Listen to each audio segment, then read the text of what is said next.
What might be the difference among these sentences? We must wait for our boss before we open. We have to wait for our boss before we open. We're supposed to wait for our boss before we open, and we should wait. In each example, we're using a modal of obligation. This is a verb that expresses necessity, advice, or a rule that cannot be broken. But each modal highlighted here communicates a different level of expectation, from personal advice to strict rules. So how do you know when to use should, be supposed to, have to, and must? In this lesson, we'll break down the subtle but important differences, explore real-life examples, and learn how to avoid common mistakes. Plus, you'll have the chance to practice with some bonus questions to make sure you've got it right.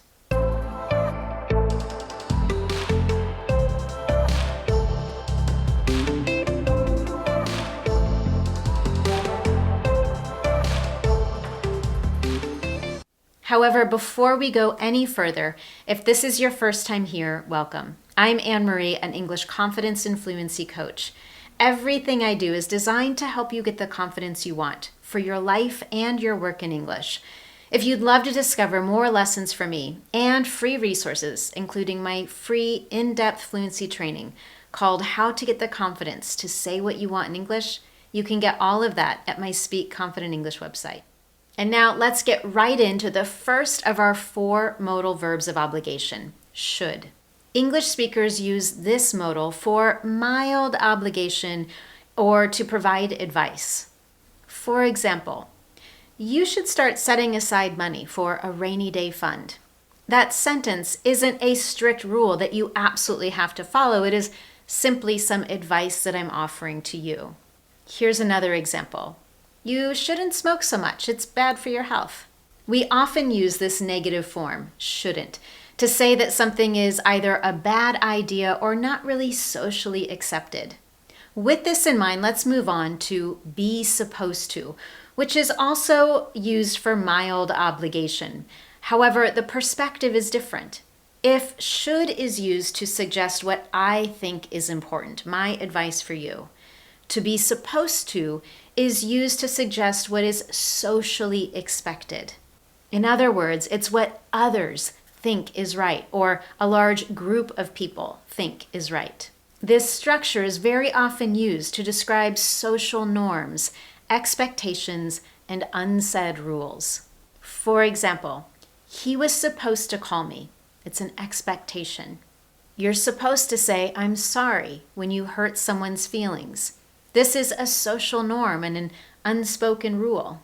We are supposed to arrive by 10 a.m., a social expectation. So let's do a quick comparison. I've got 2 sentences here. Rosie should be here by 9:30 a.m. Rosie is supposed to be here by 9:30 a.m. The first indicates that it's something I expect, and the second indicates that it's something that is expected by a larger group of people, perhaps by the whole office. In addition to indicating those social obligations or social norms, to be supposed to can also mean that something is likely to happen, someone is reputed to do something, or that the opposite was expected to happen. Take a look at these 3 sentences to see that in action. The train is supposed to arrive at 11:30 a.m. This is focused on likelihood. Micah is supposed to be the best pottery studio in town. This is about reputation. And lastly, it was supposed to rain today, but the sky looks clear. This is about unmet expectations or when the opposite occurs. With that clarity of should and be supposed to, let's move on to the next level of obligation using have to. We use have to express much stronger obligations, usually as a result of external forces like general rules. We can also use have to for personal commitments, such as a promise that you've made to somebody. For example, when they reach this age, children have to go to school. I have to brush my teeth 2 to 3 times a day. I have to remember to buy bread on the way home. Do I have to wear a tuxedo for this event? And you don't have to work during the holiday season. Each one of these example sentences highlights a stronger obligation due to some rule that's in place or a personal commitment. Now, I want to pause and focus on that last example using the negative form. You don't have to work. When we use have to in the negative form, it means that something is not necessary, it's not expected, but you certainly could do it if you want to. There's nothing preventing you from doing it. For example, I don't have to wake up early on the weekends. I can if I want to, but it's not necessary. It's not expected. Before we move on to talk about must, I want to do another comparison. I'm supposed to be at the airport by 6 p.m. I have to be at the airport by 6 p.m. In that first example with be supposed to, it's mild obligation. It's not a strict rule. And as a result, it suggests that maybe someone else expects me to arrive at that time, but there's room. I don't need to rush. If I'm running late, it's no big deal. The second example implies that there's a strict rule in place. If I'm not there at 6 p.m., I'm most likely going to miss my flight. So there's a different sense of urgency and need in that second example with have to. Now let's talk about must for stronger obligations and requirements. This word, when talking about obligations, can also refer to moral obligations, the law, or strongly held opinions. For example, applicants must provide a copy of their immigration documents. This isn't just something they should do. It's not a mild expectation, it's the rule or it's the law.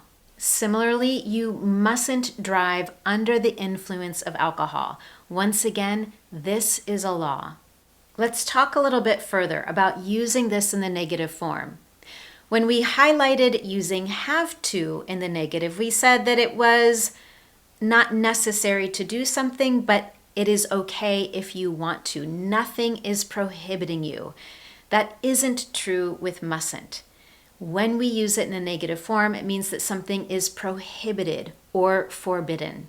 For example, employees mustn't share company accounts. This is forbidden by the company. Let's take a look at a few more example sentences using must to also illustrate its use with strongly held personal opinions, insistence, and moral obligation. You must come to our house for dinner on Friday night. This is a personal insistence showing how strongly I want that to happen or how strongly I believe that it should happen. You must address those concerns with your boss before it's too late. The kids must study hard to pass their exams. Now that we have this clear understanding of the differences in meaning between should, be supposed to, have to, and must, I also want to talk about grammatical function when it relates to past and future obligations.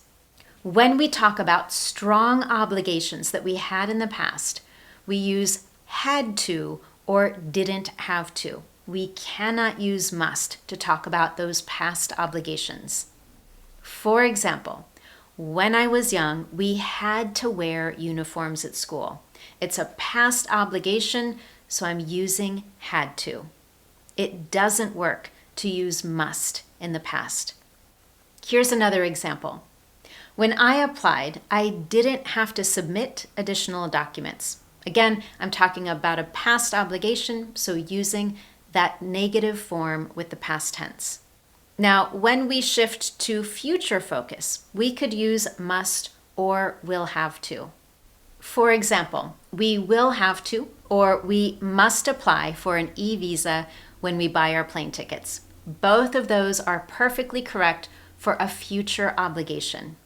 I've got a bonus practice for you, but first I want to do a quick recap of what we've learned. Should is used for advice, suggestions, and mild obligations. Be supposed to is also used for mild obligations, however, from a different perspective, from social expectations and norms. When we get to have to, we've transitioned into stronger obligations of personal commitments and rules. And finally, must is our strongest of all focused on moral obligations, laws, and authority. And here are 4 sentences to help illustrate each one of those. You should eat more vegetables. You're supposed to wear a tie to the wedding. I have to finish this report by tomorrow. You must report crimes to the police. I have 4 sentence starters for you. With each one, there's an empty space for you to select the modal of obligation that you think fits best, and then I want you to continue that sentence. I want you to complete it. You can do it in a few ways. Number 1, you can do it in a notebook at home where you practice English. You can share with me here in the comments. You can also visit this lesson over at my Speak Confident English website and leave a comment there as well. In addition to sharing these sentences here on screen, I'll share them in the notes below so that you can see them, take a moment to review, and practice what you've learned. Thank you so much for joining me today. If you found this helpful, be sure to let me know by giving this lesson a thumbs up here on YouTube and subscribe so you never miss one of my Confident English lessons. Thanks again, and I look forward to seeing you next time.